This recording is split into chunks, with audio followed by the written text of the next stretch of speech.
Welcome, it's Debrup on Air. I'm your host Debrup Laha, and this is The International Lens, where we dive into the real life stories of international students in the US. I have been in your shoes, earning both my bachelor's and master's degrees here, and now I'm working full time in the States. This podcast series is for you, whether you're already studying in the US or just planning to. Every week, I'll bring you conversations with students from all over the world, sharing their journeys, challenges, and triumphs. My mission? It's to give you the insights and inspirations you need as you carve your own path in the US.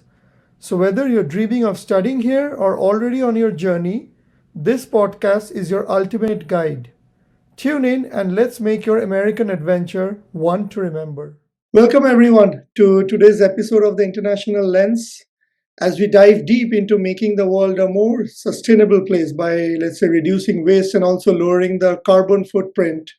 We want to explore the science and engineering behind the innovative materials that shape the world and the future. So, to learn more about this and to discuss more, we have with us Mr. Shaurya Seth, who is a recent graduate from the University of California at Los Angeles. Yeah. Welcome, Shaurya. How are you doing? Thanks, Devroop, for having me, and thanks for doing this for your audience. I'm doing really well. It's a fine Saturday morning here at California. And it's not cold there, right? Oh no, no, no, 100% no. I mean, you coming from East Coast, you can't ask me that question.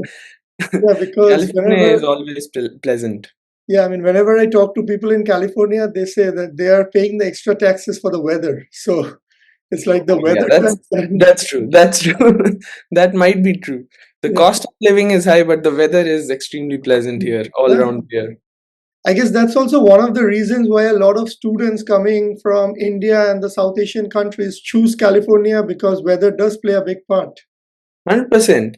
I mean, especially I feel, people coming from southern part who have never faced snow or any extreme winter conditions, California is the right place to be. Right. Yeah. Absolutely. Okay. So we'll get to know more about California during the episode today. But to begin with, could you walk us through a little bit about your background and your educational qualifications?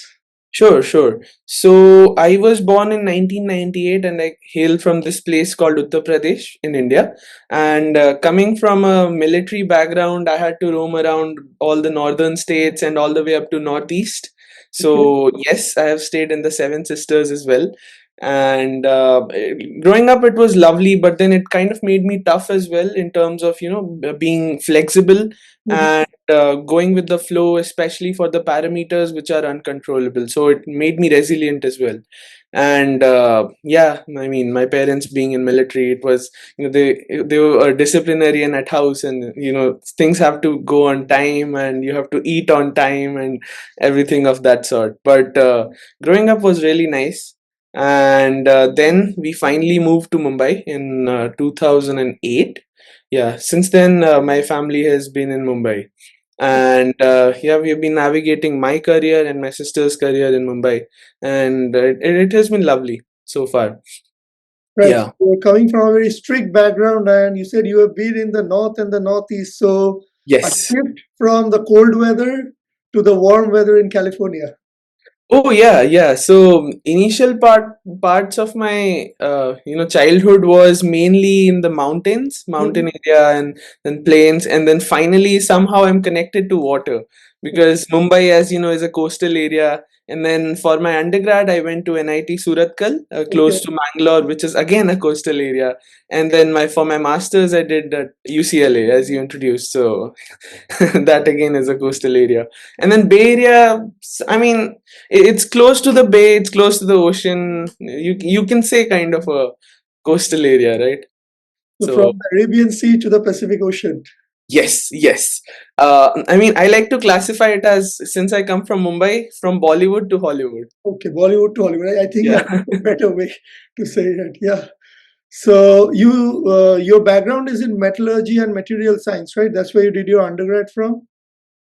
Yes, yes. And That's okay, and so coming from metallurgy background, when you were deciding to do your masters, Was there a reason that you wanted to do in materials engineering? Because there are other similar fields, like let's say physics or even mechanical engineering. So, what made you decide to stick to material science? Because it's a very niche field, from my understanding. Right, right. So, metallurgy and material science, I mean, through the coursework and the research that I had back in my undergrad, is kind of shaped me towards pursuing masters in the same field. Mm-hmm. So, let's say, I mean, the courses that I had were based out of physical metallurgy, materials characterization, and these things are evergreen in the industry, in the domain. Mm-hmm. Yeah, and then there was a brief introduction on electronic materials. I guess there was only one course back at undergrad, but yeah, slowly and eventually I learned that semiconductor manufacturing would be moving to the US, and a big pivotal role for that is, the processing of semiconductors, which is mainly taken care of by materials engineers. So that's how I kind of went towards pursuing masters in the field. Okay. It's Yeah. good to know. And when it comes to coursework during your undergrad, did you have any experience in different manufacturing, or let's say additive manufacturing? Additive manufacturing, not really, not really. Back at that time, NIT Surathkal did not offer any courses particular to additive manufacturing. But Mhm. yeah, I mean, through various articles, I read about it. Makes sense. Okay. And so you are coming from a material science and metallurgy background. So what's your suggestions to them who are coming from different field? Let's say even civil structural engineers, they often want to discover the field of material science and they do their masters in metallurgy or materials engineering. What would be your suggestions to them? My suggestion to them would be, once they come here in the US, there are certain courses based out of your master's coursework. And I Mhm. would say, usually, go for Principles of Material Science 1 and 2, Okay. if they're offered as two split courses. But what that encompasses is a brief of electronic materials as well as physical metallurgy, your dislocations, defects, all that sort. So that's very important to understand how these materials in general work before Okay. you deep dive into, say, electronic materials or ceramics or optical materials. So that's one of my suggestions. And secondly, I would say in material science, doing characterization of any material, Mhm. mainly for its properties and compositions, it remains evergreen. So if you're not very sure which particular domain within the material science to pick, I would say 100% you can go with learning about characterization techniques, which will not get you wrong any time of the decade. Okay. All right. That's good to know. And you decided to do your master's at UCLA. Well, what were your other admits, if you don't mind me asking? Oh no, for sure. So I applied to in the US. I applied to 7 universities, and of which were UCLA, Mm-hmm. ASU. Then I applied to University of Washington at Seattle. Then I applied to Purdue, and Mm-hmm. then the last one was UIUC. So I received these five admits. But apart from this, I applied to three more, I think. One was Cornell, the other one was UC Berkeley, and then the other one was University of Michigan at Ann Arbor. So those three all were ambitious and all rejects. I mean, even UCLA, Purdue, there, I mean, it can fall under ambitious category as well because these are pretty, all the schools where you applied are pretty top notch schools in the world, I would say. I mean, all these universities. So, what made you choose UCLA?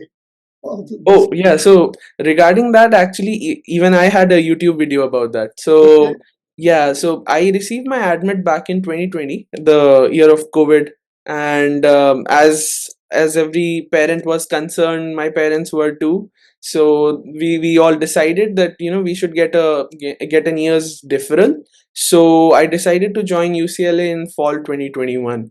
So that 1 year gap, I had nothing to do, so I did a couple of things. But then one of the things that I wanted to try out was do the same thing as you are doing, so help out students for Indians who want to pursue MS. And especially since I was going through that phase myself, it was very fresh, so I could contribute more towards that. So I made a YouTube video myself where I was explaining Indian why did I choose UCLA. So Mainly, the main reason, there are three main reasons. So the first one was, I went through the curriculum, went through the coursework, and I was sort of decided that I will be choosing electronic materials, and UCLA excels in that in Okay. terms of courseworks, laboratories, professors, and finally, and the third thing which is important to consider was money. So, and I had a few seniors who came to UCLA, and then I hit them up on LinkedIn. I asked them, how things work here, and are there opportunities for being an RA or a TA. Mhm. So that turned out that, I mean, by that time UCLA was rampant in giving these positions, and turned out really well in my case. So that was another deciding factor. But apart from that, I went to the website, material science website, and I think I consulted about four seniors Okay. who were pursuing PhD and masters here in the US.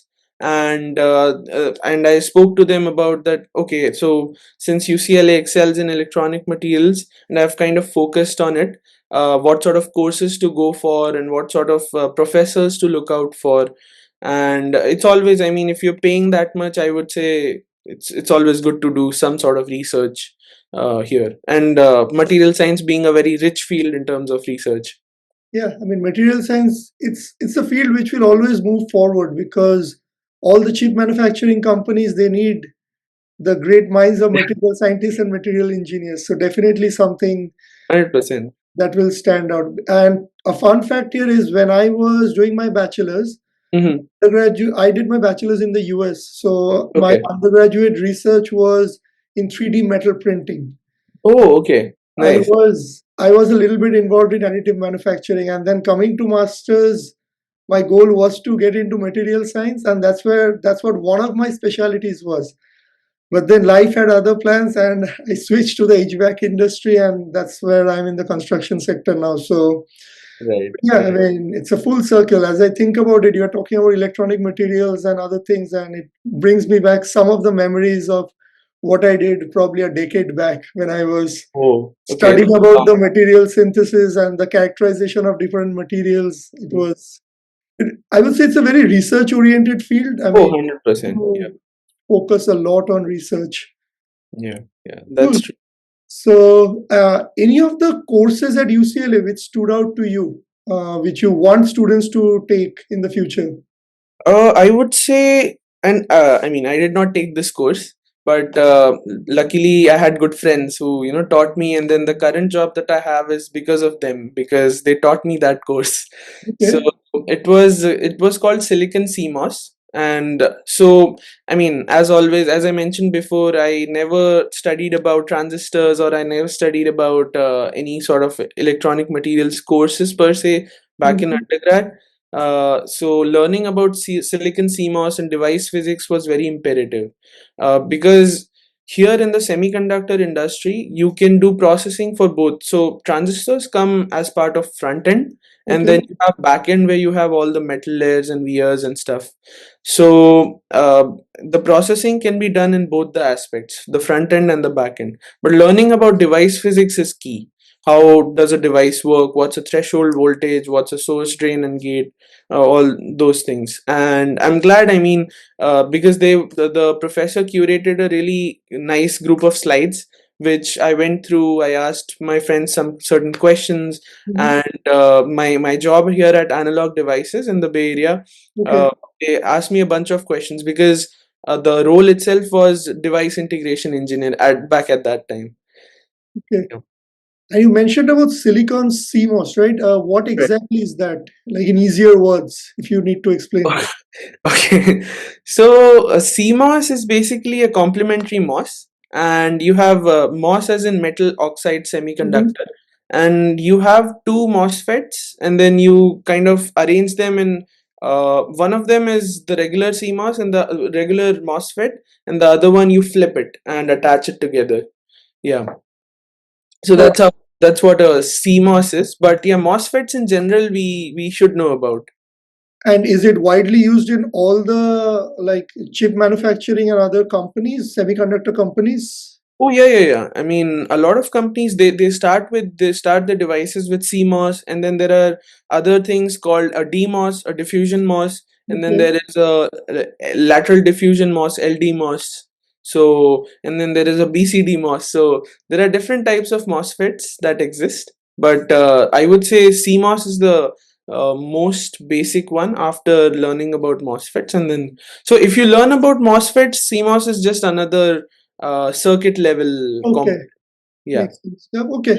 I think you summarized a little easier for me to understand, so that would be helpful. I guess for students also who will be watching this episode, they might reach out to you to learn more about the Oh, technical aspect. 100%. But I mean, I'll be happy to help.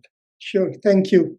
So yeah, so when you were doing your masters, I wanted to know whether you did any internships and what was the process like, because you were a student during the COVID, like not exactly during COVID, but semi post COVID era. So what was it like So you mean during undergrad? during masters actually? Oh, during masters. Yeah. Okay, okay. So during masters, I mean, I came in 2021, so it was sort of fading out, but then it Mhm. again picked up in 2022 Yeah. winter, yeah, spring. So it wasn't too different, but yeah, I mean, most of the things moved online. So that was my only, complaint, because having spent an year back at home, I was like, I have come to the US, Yeah. especially LA. I want to roam around. Not be restricted to a particular home. But anyway, yes, coming back to your question, yes, I did an internship. I got an opportunity to work as a wafer process intern back at this company called Seagate Okay. and Minnesota. Yeah. Yeah, yeah. And again, coming to the application process, I got to know from by talking to other people and through social events that career fairs are an important part. And not exactly, for keeping a hope that you'll get a job or an internship, but to at least know what sort of companies exist in your domain who you can apply to. And for international, there comes an additional layer of complexity with immigration. So if you like a certain role, but then does that company specifically apply for your H1B sponsorship or not? So you want to take care of those things before applying as well. So career fair was one, and then the other mode of application was, of course, the company portal itself Mhm. and LinkedIn. And there is something called as handshake, Yeah. which is again a portal to, for finding jobs. Employers sometimes post jobs there. So I would say these three, and adding career fair to it, were very important in terms of grabbing a position as an intern or even for a full-time role. So that's how I got the job. Makes sense. Yeah. I mean, immigration does play a very big part, probably Yeah. the most important part in the current market, because whenever people apply, the first thing is companies are not willing to hire because we are on an F1 visa. We are going to work to CPT, then OPT, and H1B. Yes. It's like a normal process these days that companies, and with less companies sponsoring for H1B, it does get a little difficult. So I believe, yeah, like applying to H1B friendly companies is definitely very important. So your way, time is also not wasted to just applying anywhere. Yeah, yeah, 100%. Yeah, yeah. And how was it like working at Seagate? It I've was. worked at SSDs, so they're pretty good. But how does it exactly feel like working there? Oh, so Seagate, the department I was in, they were working on HDDs, hard disk drives. Okay. Yeah, and especially and specifically on the hammer head. So they were working on the head. So like in an HDD, a hard disk drive, to summarize, you have a rotating disk, and then Mm-hmm. you have a like a gramophone. You have a head Yeah. which reads and writes onto it. So they were working on the head part, and there was this new technology which was coming out to increase the aerial density and increase the storage. So they were trying to hit from 1 TB, they were trying to hit 50 TB. But by the time I came out and then the hammer technology came out, they launched it with, I think, 32 TB. So yeah, hammer basically, if you kind of make a full form out of it, it's called heat assisted magnetic recording. Okay. So yeah, yeah, it's essentially they hit laser pulses, briefly heat the disk media, and then change the bit. So they read and write through that. And I had this wonderful opportunity to go inside the fab itself. Hmm. So the manufacturing, occurs inside a fab because you don't want any sort of dust particle or any contaminant to ruin your circuit away. Absolutely. Yeah. Yeah, and you have to suit up and go inside the fab, and it was amazing because I got the opportunity to work hands on different tools and sort of try out different things on my own, create a wafer process route myself, to do root cause analysis of a certain defect that they were having. So overall, it was a good opportunity. And the second part of it was, you get a US corporate environment before you jump into the full time role. Hmm. So, how to navigate through the linguistic barriers and how to navigate through, what kind of behaviorisms and mannerisms you should maintain while talking to your superiors or colleagues. So, and the professionalism in the US. So, all Correct. was kind of shaped, good understanding as to how corporate America works, and really helped me bag multiple job offers after my first year. Well, congrats on that. I mean, you have had a very much diverse experience from what I can say. Like, you came to the US, you came a year later because of COVID, and then Yeah. you utilized all the opportunities that came your way, and you worked at Seagate, which is one of the premier companies in the sector of chip manufacturing and similar devices. And you graduated in 2023, right? Yes, May 2023. Right. So it's been 2 years, and now you said you're working at Analog Devices. Yes. How is it like working there? How is the work life different between the culture at Seagate versus Analog Devices? That's a really good question. So at Seagate, I mean, it was the both of these companies, they're different in the Mhm. terms of that one of them is working on hard disk drives and the other one is semiconductor manufacturing. Although the processes used are the same, but the layer stack is completely different.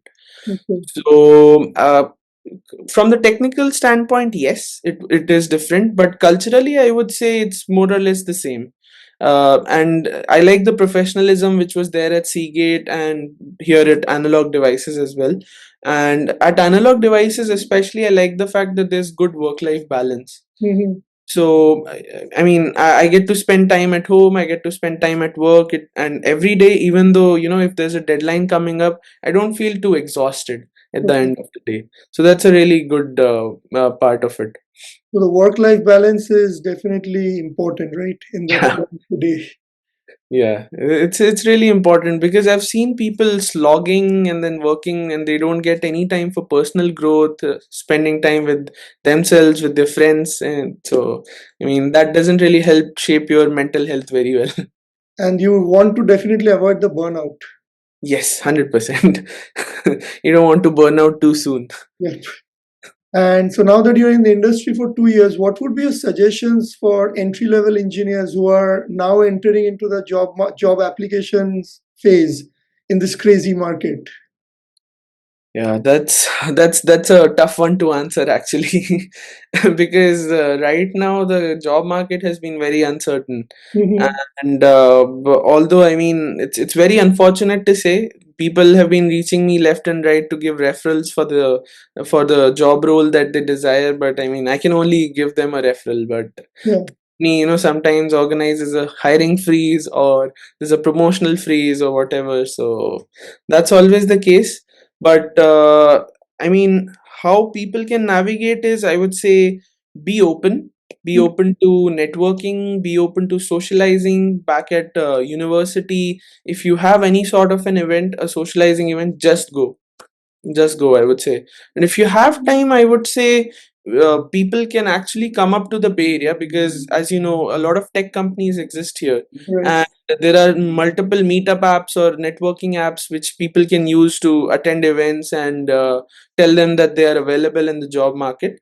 That certainly helps, but otherwise, keep honing your skills, and the only way to stand out, I would say, is hone skills, grab different projects, and Mhm. back at masters, I would say, if you get a chance, start working with the professor early on.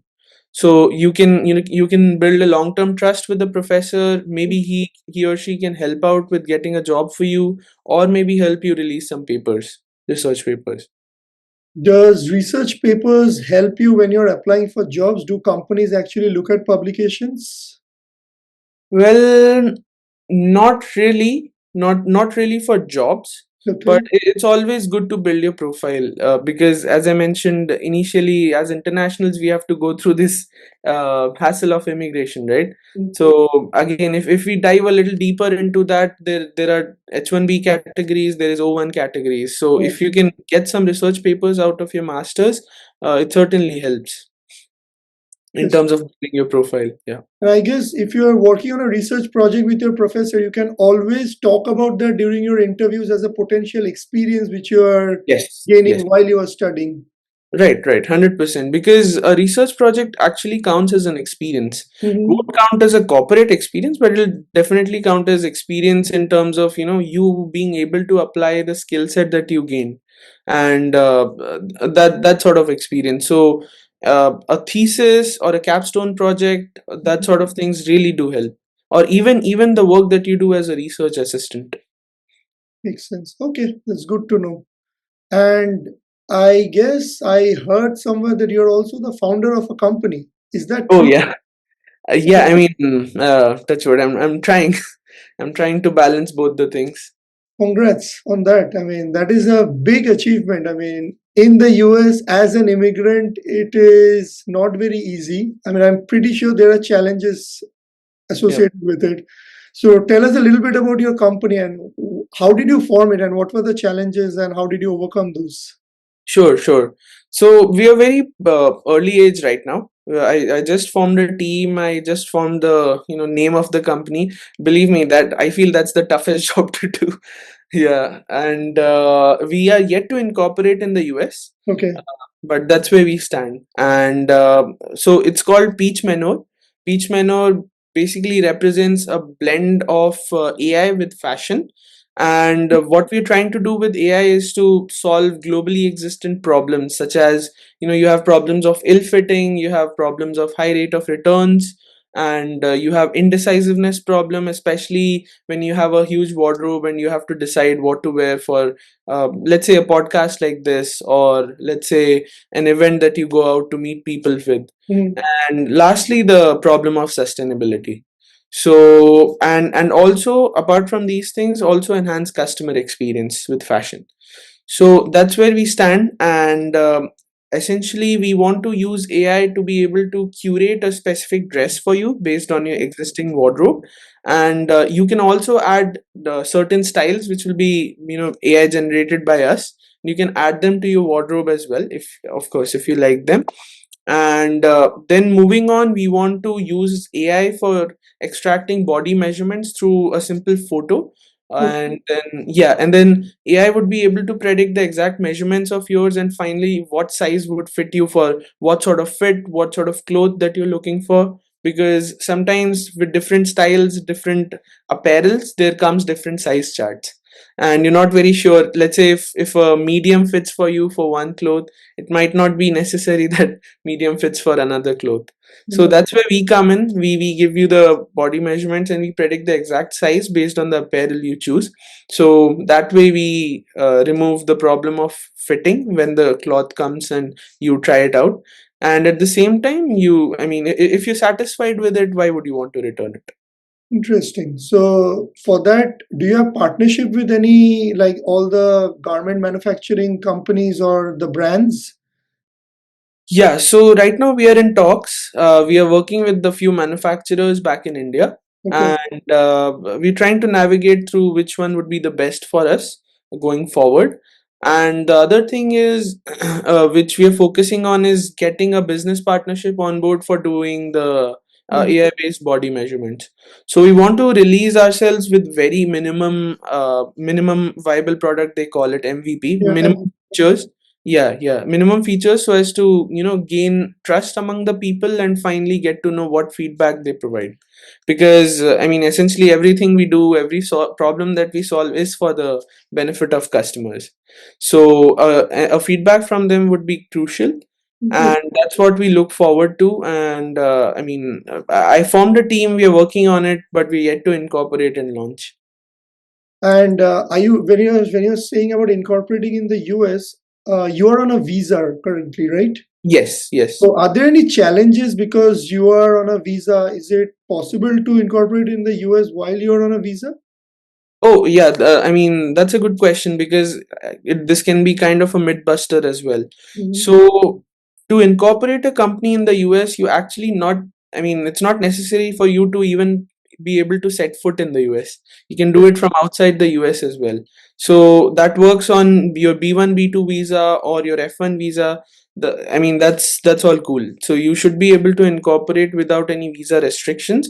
But when it comes to actively working for it, Yeah. that's need the legal visa status. So you're on H1B, right, currently?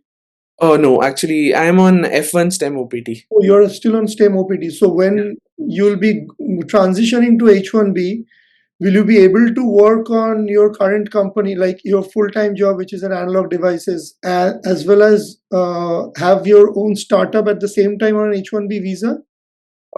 Yeah, not exactly. So what we can do is there are workarounds around that. In your team, the first thing that you can do is you can have a co-founder who is a US citizen Okay. who Yeah. can keep running the business operations for you. Or you can have someone who is legally entitled to be working for that startup and they can keep running because once you incorporate, you automatically become a part of board of directors. Mhm. But the board of directors right now won't have any sort of power with them, but you can still be a part of the board of directors and you won't have the executive level or an employee level um, to power to work, authority to work. So you can kind of help in the background, but when it comes to talking to clients or generating revenue, you need to have one person at least in the startup who is legally entitled to work. Interesting. Okay, that's good to know because I wasn't fully aware of the immigration nuances associated. But we often hear that students are really interested in entrepreneurial journeys, but there are challenges associated with it from an immigration point of view. So that's Right, what I was right. curious to know. Yeah, So, that's 100% there. But I would suggest, whenever you're starting this entrepreneurial journey to anyone who is an international here, best is to make sure that you get a consultation set up with an immigration lawyer, because every case to pertinent to every student or every international is unique, yeah, and the journey is unique. So it's always helps to align your immigration pathways with an immigration lawyer. interesting. Good to know. I mean, you have a, like I told before, you have a very diverse experience, and this adds to it because from a material science and engineering background, you are now forming a company which is involving a blend of AI into the world of fashion, which is totally different from what I understood from what you mentioned. Right. So, how do you manage both? Like, it's two different skills altogether. And you said you want to maintain a work life balance as well. So, how does it work totally? Like, we all have 24 hours. Yeah, that's the key part. So what I do is, I tend to, do my office work as soon as possible in the day so I can switch gears and start working on this stuff. But no typical day would be, I start my day at 10. Mhm. So 10 to 5:36, that's what my day looks like. And then immediately, I come back home, or if I'm working from home, I'll just take a few minutes or moments and then I'll switch gears and then I'll start working on it. Sometimes you have to jump on calls with your team, Right. or if you're dealing with Indian manufacturers, your calls are at night. So I prepare for them and then I have the meeting, and that's how my day looks like. Normally on a typical weekday. And weekends, I try to go out to events, meet people, network, and socialize. That's how. I won't say the work that I'm doing is very work-life balancey, but you got to do what you got to do. Yeah, I mean, when you're forming a company, the initial years are when you're trying to build the company's backbone. That's when it's the most difficult time. And Right. obviously, this will all pay off in the long run once the company is formally running and you're generating revenue. That's where I think your hard work will pay off. Well, I do hope that's the case. I certainly do hope. I mean, you're very well versed in your field, and I'm pretty sure, like, I've been following you in LinkedIn for last 4 years or so, and Right, yeah. you're very focused from what I understood. So that's why, I mean, I'm pretty sure you'll do well. Like, don't worry about it. Just keep working hard. No, thanks for the So, motivation. yeah. So since we are coming towards the end of this episode, I wanted to know, like, if you have any suggestions for the class of 2025 who are coming to study materials engineering. I would say the first and foremost is be open to learning new things. You never know, when an opportunity can jump in and can, take your life in a certain direction which you never imagined. So don't say no to when they're, especially in the US, don't say no to socializing. There are certain things called grad bars where they provide drinks, but you also get to network or socialize with your peers or with your seniors or with undergrads as well. It helps a lot navigating through breaking the barriers of cultural shocks in the US to actually learning something technical, or to actually grabbing an opportunity of being a part of a club, or being able to know which course is best or which professor is doing some crazy research. So I would say that's the first and foremost thing which people should take into account. And the second thing would be manage your time effectively. Mm-hmm. Yeah, because I mean, I know it's college, yeah, and you should have fun 100%, but navigate through your courses and so that you get a good grasp of the material, and at the same time try to start talking to your professors right from the first semester or quarter, so that you can kind of align by the end of first semester or quarter that okay, I want to go ahead with this professor and start my research work with them. The early you start, the better, because if you're going for a project route or a thesis route, you'll be able to finish it sooner and you don't have to rush at the end as I had to do because of certain unforeseen circumstances. But that certainly helps. And then when you're spacing out things, you also have time to do all the fun. Interesting. I mean, I'm pretty sure students are going to get a lot of valuable insights from this episode.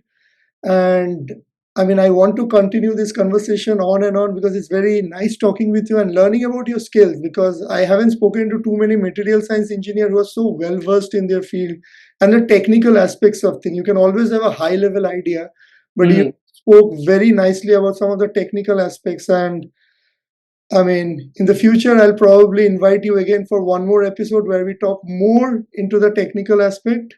Sure, sure. Yeah, I thank would you love so to do much that. for your time today. Like, it was lovely speaking with you today. Oh, likewise, Devroop. And again, thanks a lot for doing this for all the people, for all the students who want to come to the US for masters. And thanks for having me over. I'm 100% glad to help anytime. And people can reach me out on LinkedIn, and it feels great coming from you. Because we've been in touch for so long, and I got in touch for you regarding navigating through jobs and internships and interviews, those sort of stuff. So that way you've been very helpful, and I'm glad that I've been a connection of yours. Wish. Yeah, always happy to help people. Okay, thank you so much, Shaurya, for your time today. And I hope you have a great rest of the weekend. Enjoy the warm weather in California. Thank you.